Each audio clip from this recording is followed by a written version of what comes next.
It is nearly impossible to listen to Mark Braun's fingers do their dance across the keyboard without an involuntary and possibly imperceptible reaction.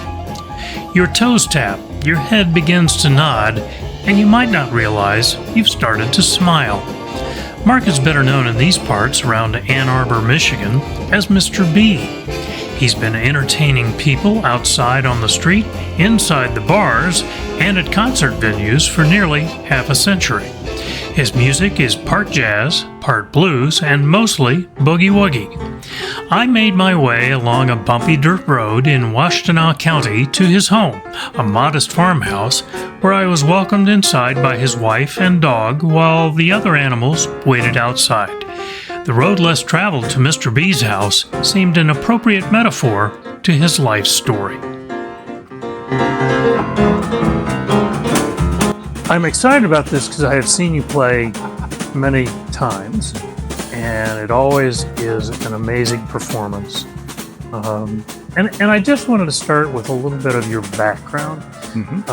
When did you first begin playing, and when did it evolve into this particular genre of boogie woogie, blues, and a little bit of jazz? Sure.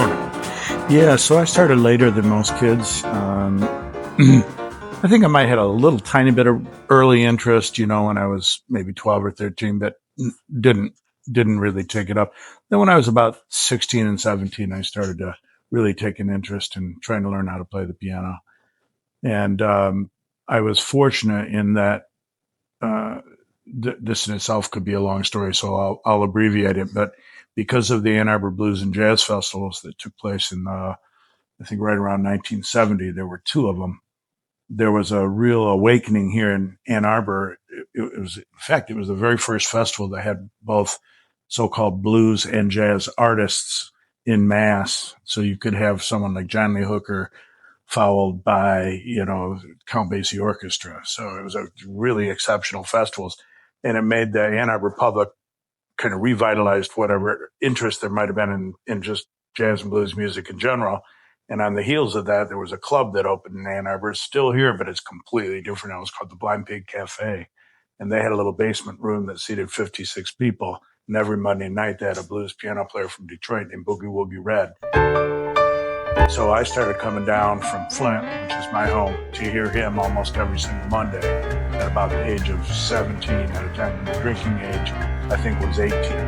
And I was a big kid, bigger than average, and people weren't so worried about that stuff back then. So I used to go in the club when I was 16, 17 to hear him almost every week. And that piqued my interest in this particular way of playing.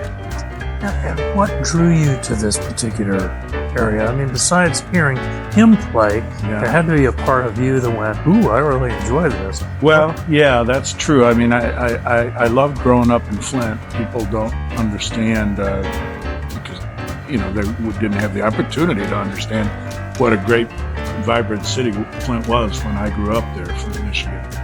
Buick City, USA. Yeah, that's right. The vehicle city.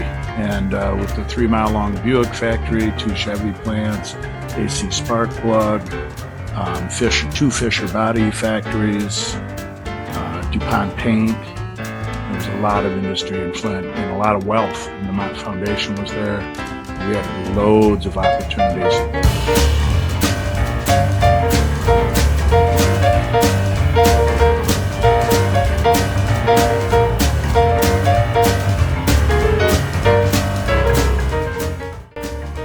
That being the case, I was always had a really curious kid that loved to travel. In fact, I was just another aside. I stopped going to high school, and in my junior year of high school, I took the whole year off and hitchhiked around the whole United States when I was only 17 years old, all on my own. So I've always been inquisitive, curious, kind of a searcher, And Ann Arbor at that time was a vibrant city full of young people that were interested in each other, themselves, and the culture that surrounded them, more so than Flint. So that, along with Boogie Woogie Red, was enough for me.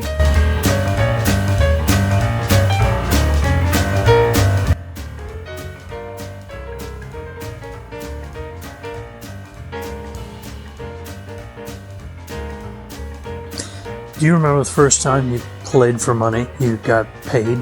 That is such a great question. Yeah, I think I do. Yeah.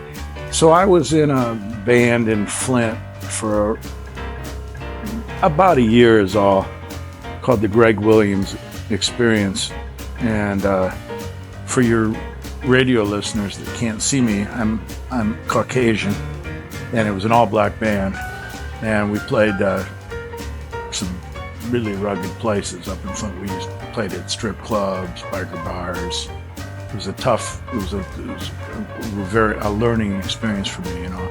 And we would get paid, but that was the first band I was in that would get paid, but it was very marginal pay, real nominal pay, but yeah, we would get paid. And on the heels of that, I was asked to join in a band by a guy who was really well known around the Ann Arbor, Detroit area for years. He's still alive, but he doesn't play much at all anymore. His name was Steve Nardella. He had probably the most popular band in Ann Arbor, Detroit area for quite a while, and would tour around the East Coast pretty regularly. And he asked me to join in and be in his band in October of 1978. And that's when I started getting paid, as you've asked, in earnest. But, you know, we're talking about, you know, $80 a night, $120 a night. Yeah. So on the flip side, what would be either the biggest or the most grand place that you've had the opportunity to play? Well, I've played at both the Canadian, Mexican Center for the Arts, National Center for the Arts. I've played at a lot of large festivals and auditoriums throughout Europe, South America, Central America. I've played at the Banff Center for the Performing Arts in California. So, of course, I've played, one of my most memorable dates was, I think it was, I'm not sure about this, I think it was Orchestra Hall, but it was for the celebration of life for the great Detroit jazz drummer J.C. Hurd. And that was full auditorium. Also on that date, by the way, were Max Roach, Dizzy Gillespie, Ahmad Jamal, and I was like a 28-year-old kid.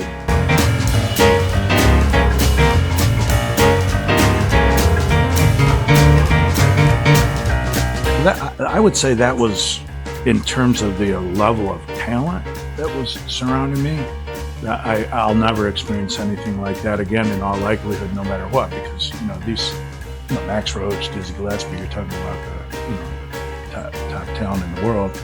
I also did a strange gig where I opened up for Willie Nelson in front of 60,000 people in the Cumberland Gap. Why do you say it was strange? Well, for me it was strange. I was just subbing in a band called Asleep at the Wheel. There's a well-known... I've heard of that band. Yeah, I've heard of them. I just subbed for them for about 10 days. And for me, it was a strange experience. I'm sure I'll never play a gig that big again, 60,000 people, you know. Or I should know by now that you never know what's in your future, but I wouldn't expect it, you know.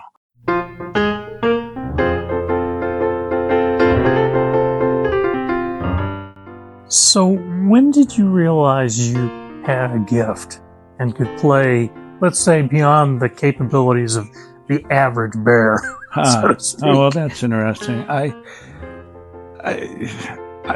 the way, I still consider myself an average bear, that's for sure, because I've been fortunate in my life to be around and get to play with just some of the most talented people that have ever lived. So I know my place, you know. But I would say the average bears don't get to play at places like you just mentioned, or the Steinway Center in Detroit, where we've seen you. Yeah, no, on more than one occasion. I guess you're right. So when did that start to happen? Well, when I was, I quit Steve Nardella's band in 1983, and I actually took over the gig in the basement of the Blind Pig that Boogie Woogie Red finally lost the gig after 11 years there. And I felt kind of strange about taking the gig over, but I did. Shortly after that, some people encouraged me to maybe make a recording of my own. I was starting to have enough skill that some people thought it warranted that, including Jim DePogny, who wrote the liner notes. And Jim was, if you don't know Jim, he was faculty at the University of Michigan, but he was also the guy who quite literally wrote the transcriptions for the premiere book of Jelly Roll Morton music. Still to this day, it's considered the book. So he was a real scholar, and he was maybe 20 years older than me, and he encouraged me to make a recording of my own. And I would have been about 27 when I did that. And on the heels of that, I arranged a trip for myself. Nobody invited me. I went over to Europe to search out the possibilities of playing there. And again, I went all on my own without any invitation. That's a whole, we could talk for 4 hours on that topic alone. There were some extremely interesting things that happened to me there. And that resulted in a kind of hastily put together, let's call it a tour, but it was a legitimate tour of Europe, playing and getting paid and starting to become a little bit known over there. And that's when it started. I started to realize that I might be able to get out and play on my own, without having to be in anyone else's band. Very slowly started to write music, which now at this point in my life is the most appealing thing to myself that I do, is I write a lot of music that other people have begun to record as well too, which is rewarding to me. I have so many questions. It's so interesting to hear you say you're really favoring the composing part. What's your process? How do you do that? So I don't read or write music, and I never studied the piano formally at all. Really? Yeah. So my way is, an old way that, I'm not the only one. There have been tens of thousands of guys preceded me that most famously probably say Errol Garner. People are surprised to know didn't read a note of music. Was just one of the top 10 jazz pianists of all time. And so my process, to answer your question, is just to, fortunately for me, things come to me with some regularity, ideas, when I sit down at the piano, and I just slowly begin to flush them out just based on what appeals to me and what seems interesting and what just feels natural to me. And it usually takes me several months, not always. Sometimes it's quicker, but sometimes half a year or a year to even get a piece where it's really under my hands and I can play it the way I want to play it, or in a way that I could explain it to somebody else if they wanted to play it.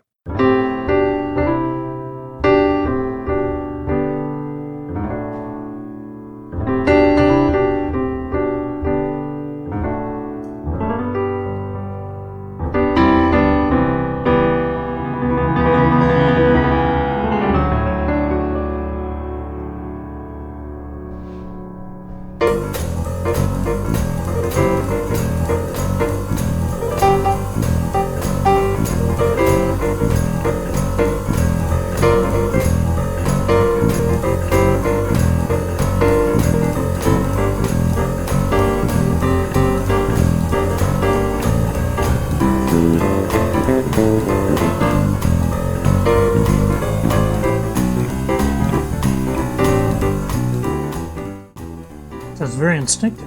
Yeah, it is. You're using your ears. I mean, that's everything to me, And, I'm not without some knowledge of music theory. I have some rudimentary, or more than rudimentary, understandings of music theory and harmony. But you can learn that despite not reading staff, which has always frustrated me. When I've seen your, and we'll talk about the piano bike because that's a really neat proposition. Yeah. But in Ann Arbor, I went into a restaurant with my wife and we ate a little bit after seeing you. And I mentioned seeing Mr. B. Oh, he used to play here. It's almost like you're a local celebrity in Ann Arbor. People have seen you perform at various venues and locations. It's true. This town has really embraced me my whole life. This town has been very, very good to me in a number of different ways. And it's true, I've played every kind of little gig you can imagine here, to having also played, at Hill Auditorium and the Power Center and the Rackham Auditorium. The art festival every year? The art fair. I've played 46 years in a row of playing on the street, for tips. one of the few acoustic piano players that plays street music. You know, I love doing that. And okay, we have to talk about the piano on the back of the bike. How Right. did that come about? And Yeah. you're still doing that in the fair weather months. In a sense, we are. The real basis for that was that I wanted to have some kind of an adventure that was really unusual. I have created in my life a lot of adventures and opportunities for myself that I have to recognize are not typical. But I say it with humility because I know so many other people that have created these fascinating lives for themselves. So I try to keep it in perspective, but I have to say at this point in my life, I've undoubtedly have stumbled across some unique ideas that I've seen through until they actually happen, you know. I should explain to people that don't know what we're talking about. Yeah. It is a bicycle that is built with a platform on the rear part That's right. where you have a piano and you bicycle to different locations That's right. and play it. That's right. It's a tricycle. It's 11 feet long, and it's human powered. It has two half bikes on the back where you drop off your front wheel and attach your forks of your bike to a hub on the back. And so the two on the back have their rear wheel only and their brakes so they can pedal. So it takes three people to pedal it. If you're going to go any speed or go up the hill, it takes three people because it weighs 640 pounds, I think it is. So we've ridden that 3,400 miles, ridden it the entire length of the Mississippi River, 3 times across the state of Michigan, and once from Mackinac Island, from Flint to Mackinac City within 24 hours. So and the purpose and function of it, aside from providing myself with an adventure, is I wanted to try to find some sort of way that I could be actively involved in addressing the needs of other people other than just myself as a musician. You know, to be a musician or any kind of creative person, you have to be pretty self-involved. It doesn't happen if you're not. I mean, you have to be, but it doesn't mean that you're relegated to only being interested in yourself. And luckily for me, I come from a family that my dad was a brilliant, amazing man that spent a lot of his time helping other people out however he could. And same with my grandpa and same with my brother. So I had a history of thinking outside of myself. And I thought, I've also been an athlete. We don't have to talk about that at length, but I played baseball, hardball until I was 44. And as kind of a semi-professional, toured all over the country playing baseball. And so, and every other kind of sport you can imagine I've done in my life. And I realized that kids in school were having really hard time getting access to art and athletic programs. They're always the first to be cut. And I thought, how can we combine my two passions, art and athletics, in this case, the rigors of pedaling a bicycle that heavy, the demands of it on your body, and the art I can present by playing the piano for people along the way. What can we do with this thing? So we developed these programs that I just described to you, you know, in skeletal form. And our last trip, when we rode from Flint to Mackinac City, then we put the piano on a 51-foot long ship that weighed 18 tons, and we tied it to our ankles and swam it 5 miles across the Straits of Mackinac to the Mackinac Island, where I was a featured artist on their Labor Day Jazz Festival. And we raised $100,000, which we gave away to a youth group in Flint. So we've had some real success with the piano bike.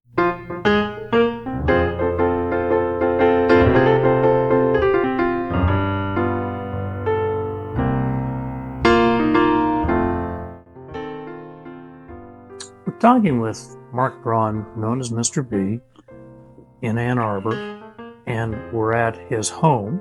I will say, I hope you don't ride that bicycle down the road. No, we don't. You're out in the country, and it's a little bumpy. Yeah.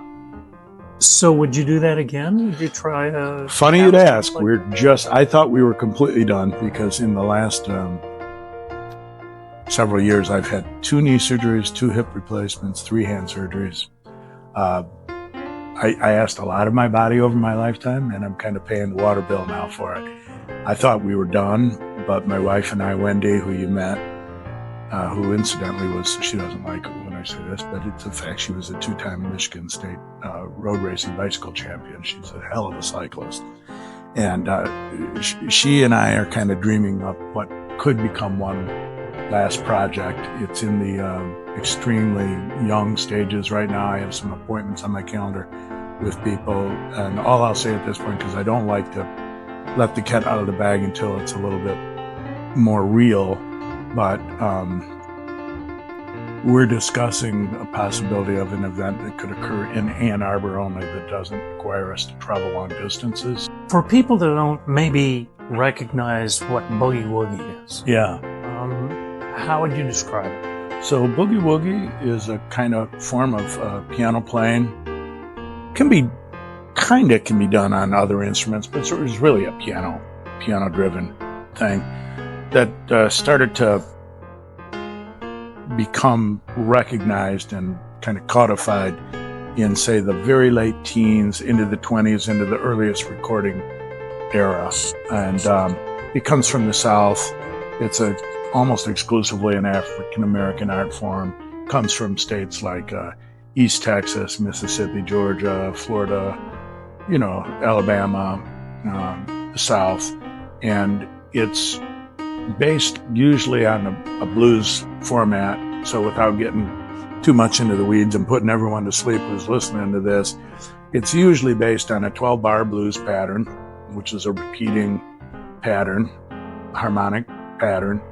But instead of being in 4/4 time, which is like most of the music we listen to, it's in what's called 8/8 time. So it's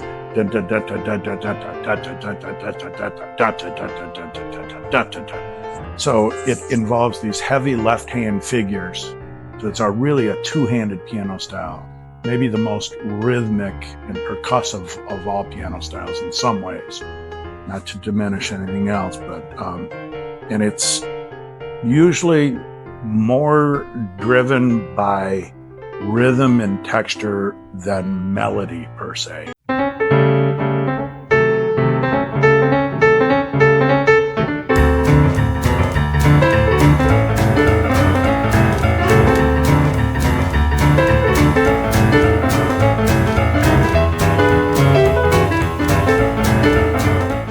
It's a folk art form which became embraced, became kind of well known at the very end of the 20s when some of the first records were made.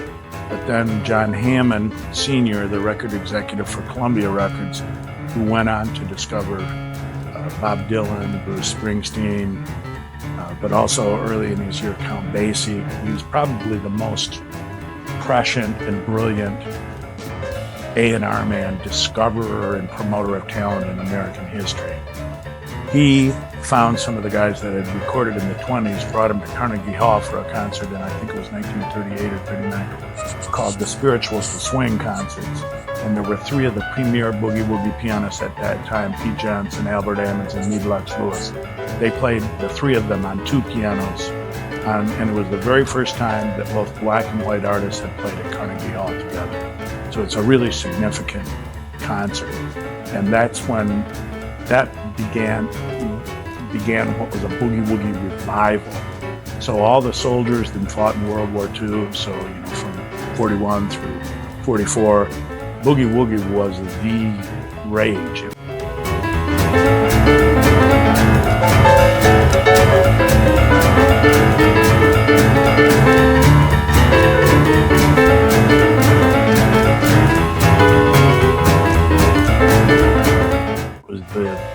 The essence of pop music even.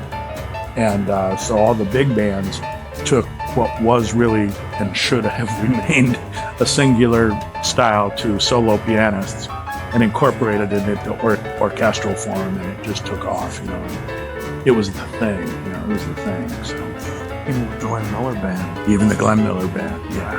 Got into some of that. Yeah. Would Jerry Lee Lewis be sure. considered a Boogie Woogie artist? Definitely Jerry Lee was a Boogie Woogie pianist. Also, my personal take on Jerry Lee is that I really love his country singing, and more than his Boogie Woogie piano playing. Myself, I'm into kind of a different vein, let's say, of boogie woogie piano playing. Once you really get into it, all these sub styles become clear to you.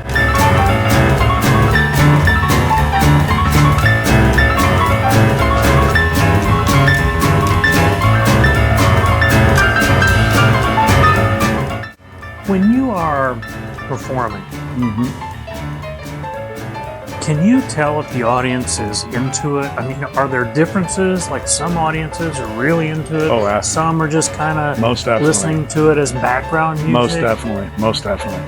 And then sometimes, it's kind of a cultural nuance. There are people that within the culture that they grew up in, it could be geographical, it could have to do with their religion, could be their national status. There's a different way of expressing your pleasure, So some audiences have surprised me. They seem very, just almost like silent. But then at the end, there's 24 people that just can't wait to meet you and tell you how much they loved it, how much it meant to them. And then there's audiences, that are just very demonstrative, that are with you, that are shouting at you and letting you know they're with you, And what does that do for you as a performer once you get that sort of connection or feedback? Yeah, that's everything to me. I mean, that's everything to me. And there have been some times in my life, most notably, most often in Detroit, because the Detroit audience, especially the Black Detroit audience, really, often because their experiences at churches, it's an open dialogue back and forth between the audience or the congregation and the performer or the preacher, So this is a real thing. People think it's, just like mythical or something, but it's real, so I can think of times when I've played for Detroit audiences where people are just, yelling stuff at me that some of which I can't even repeat, on the radio, which is outstanding. I love it, so yeah, no, I'm real comfortable with that kind of scene, it just eggs you on. It's just, you're all having fun together. Then there's no mystery, it's out in the open. You're having a good time.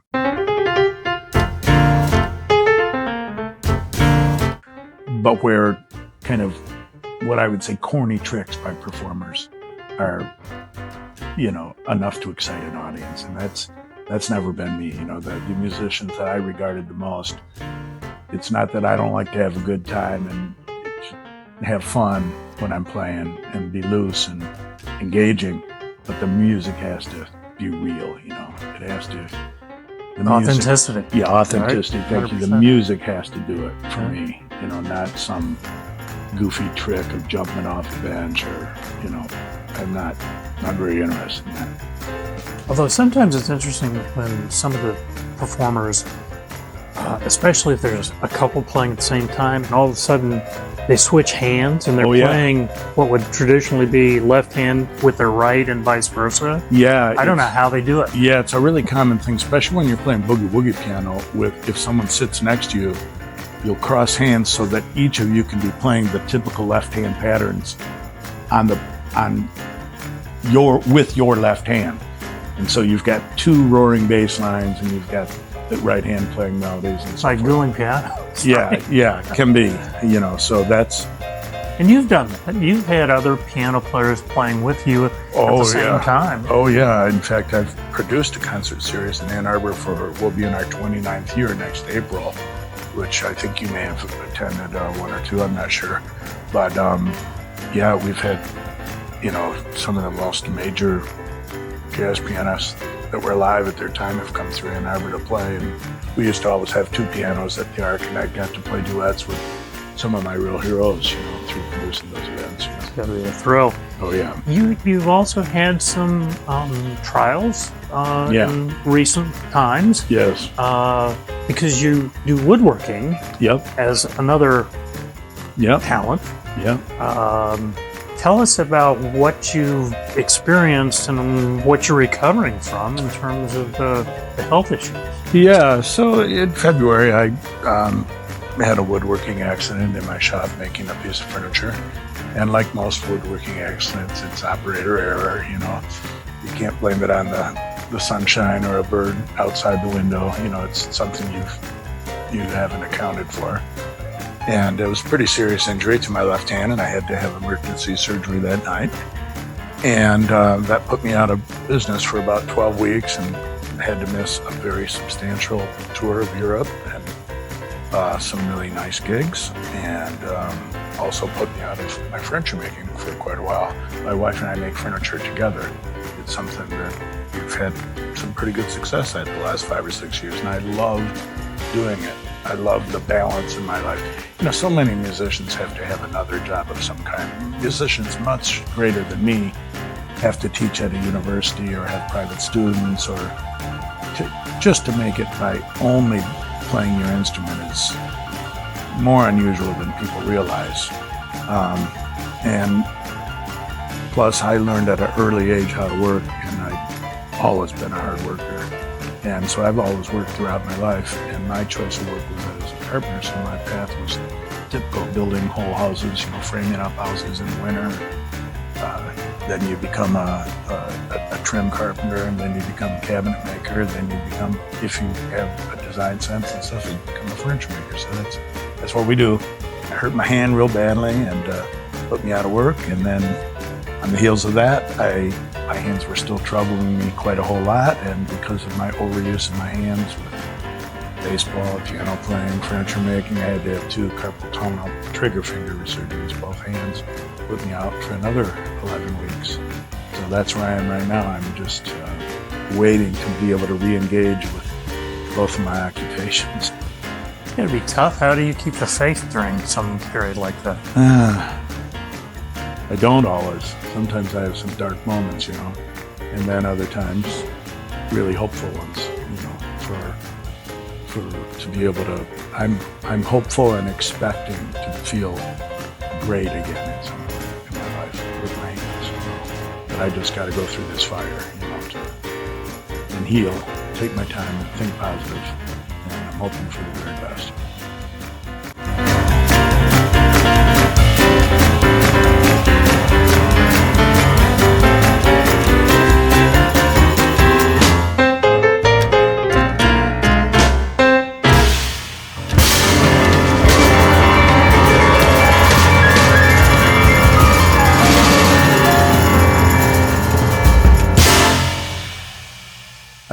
One thing we didn't really talk about is really how I learned how to play. And the way I did it was by listening to records, but then I would seek out the living people that were still alive, that were the original first generation blues and boogie woogie pianists. So it wasn't just Boogie Woogie Red. I would go to the homes in Chicago of Little Brother Montgomery, Sunnyland Slim, Blind John Davis, spend the night at their house, study with them, learn, watch, go back again and again and again.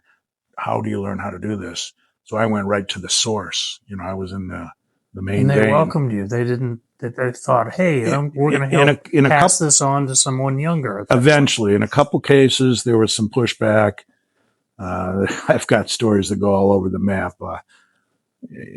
Yeah, in most cases, I was met with nothing but generosity and sharing attitude, you know, because I think those guys could see what an extent I went to try to just humble myself in their presence and try to learn, you know. So that's how I learned.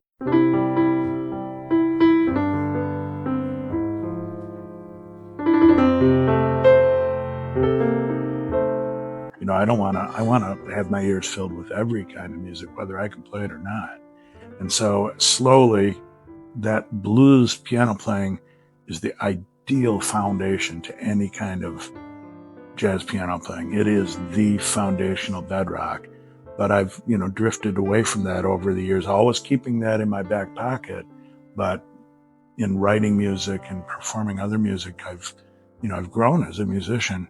And so that change that's occurred to me, which not everybody that listens to me is happy about. You know, some people only want to hear me play Boogie Woogie because that's all they like.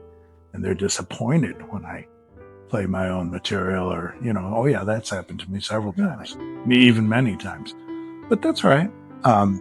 But yeah, that's, if you ask me, is anything else important to me? That's, you know, just like I learned from those old men, I've had several, if not many, younger people that have come from far away to come from Arizona when they were little 13-year-old boys with their mother's best wishes, come from St. Louis to spend a week with me when I was a young kid. Different people come. My godson, all the way from Italy, although I learned a lot more from him than he could learn from me. But And I saw him perform. He's tremendous. yeah, he sure is. So that's important to me to share, what I've learned and have that same attitude of openness that was shown to me. If anyone wants to learn about this kind of music, I'm ready to share. Right here in Ann Arbor, Michigan. Yeah. Were you ever tempted to leave to go to one of the coasts and the recording studio or Nashville, someplace like that? No, I haven't. I haven't been tempted by that. I like life here in the Midwest. I like being near Detroit. And you have animals here. Yeah, we live on a farm. property. My wife and I live on a farm. Yeah, we're both outdoors people, especially my wife. I can't to get her to even come indoors. She would sleep outdoors every night of the year. She's a real outdoors woman, And I've seen her. She attends, if not all your concerts, a lot of them. She does, but she has plenty of her own interests. She makes furniture with me. She's a painter, as I said. She's an artist in many different ways. She has a degree in botany and does landscape work for people. She has a lot of her own interests that keep her very busy. Next time we'll have to interview her. Yeah, you could. You'd be surprised. Mark, thank you so much for sharing your house and your time and even your dog. Yeah, you're welcome, He's Brian. a good boy. Thanks for your interest. Happy to have talked to you. I enjoyed it.